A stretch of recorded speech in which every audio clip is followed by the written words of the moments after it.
जय श्री कृष्ण। यह कहानी आनंदीबेन नाम की एक बेसहारा महिला की है। वो बहुत गरीब थी। छोटे बड़े काम करके अपना गुजारा करती थी।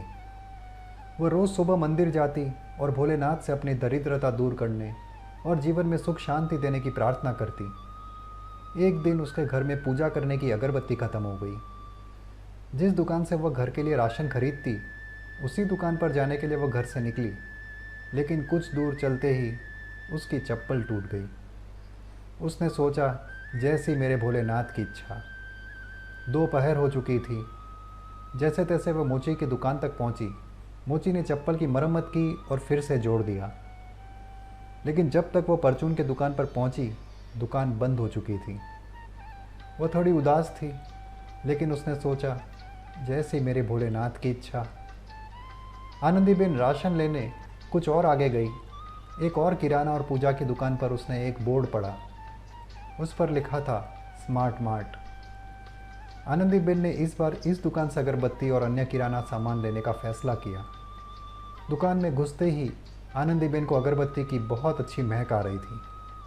उसने दुकानदार से पूछा कि यह कौन सी अगरबत्ती है, तो दुकानदार ने उसे एक पैकेट दिया जिस पर लिखा था माँ अगरबत्ती। पैकेट पर माँ आद्यशक्ति का प्रतीक था। आनंदीबेन ने दुकानदार से सिर्फ माँ अगरबत्ती रखने को कहा और जो सामान वह खरीदना चाहती थी उसका कागज़ दुकानदार को दे दिया।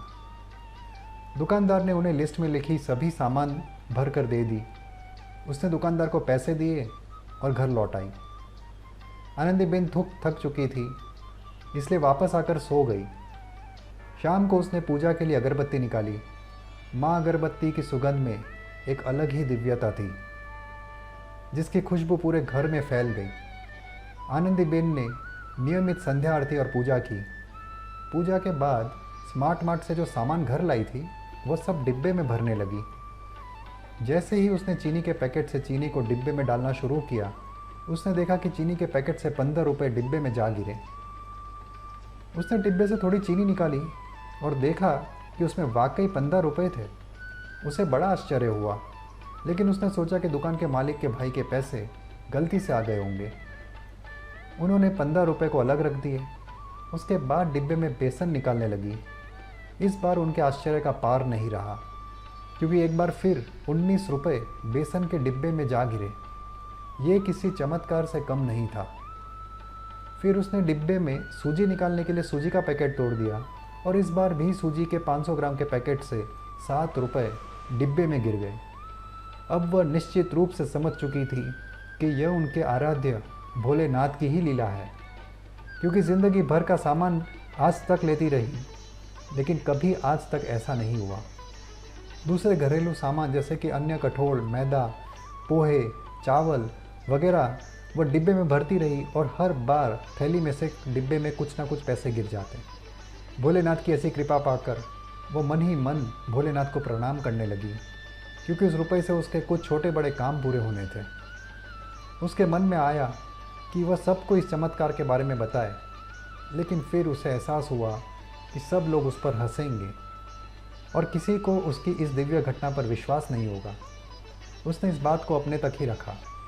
अगले महीने भी जब उसका राशन का सामान ख़त्म हो गया, तो वह एक बार फिर स्मार्ट मार्ट स्टोर पर गई और फिर से राशन का सामान लेकर घर लौट आई। इस बार भी अनाज और दाल के सामान से पैसे निकले।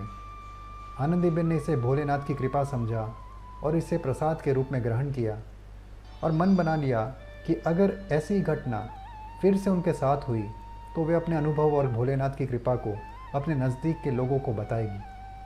तीसरी बार भी जब वो किराने का सामान लेकर घर आई, तो उसे एक बार फिर वही अनुभव हुआ। इस बार उसने अपने फ्लैट में रहने वाले अन्य लोगों को घर बुलाया और उन्हें दिखाया कि जब से वो स्मार्ट मार्ट स्टोर से सामान लेने लगी, उसके किराने के सामान से पैसे निकलने लगे। फ्लैट में रहने वाले लोगों को आनंदीबेन पर पूरा भरोसा था कि शिव भक्तिनी आनंदीबेन कभी झूठ नहीं बोल सकती। उन सब ने तय किया कि वे स्मार्ट मार्ट स्टोर से अगरबत्ती और अन्य किराना सामान भी लाएंगे और खुद उनकी जांच करेंगे। जब वो लोग भी अपने घर में किराने का सामान लेकर आए, तो उनके साथ भी कुछ ऐसा ही चमत्कार हुआ। सभी ने आनंदीबेन का शुक्रिया अदा किया। इसी बीच एक सेठ जी आनंदीबेन का पता पूछते हुए वहाँ पहुँचे।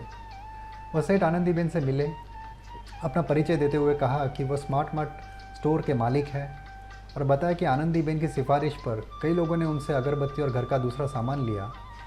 सेठ ने सबके बीच आनंदीबेन को 5,000 रुपये का पुरस्कार दिया। ऐसा सम्मान पाकर आनंदीबेन बहुत खुश हुई और उनका दिल भर आया।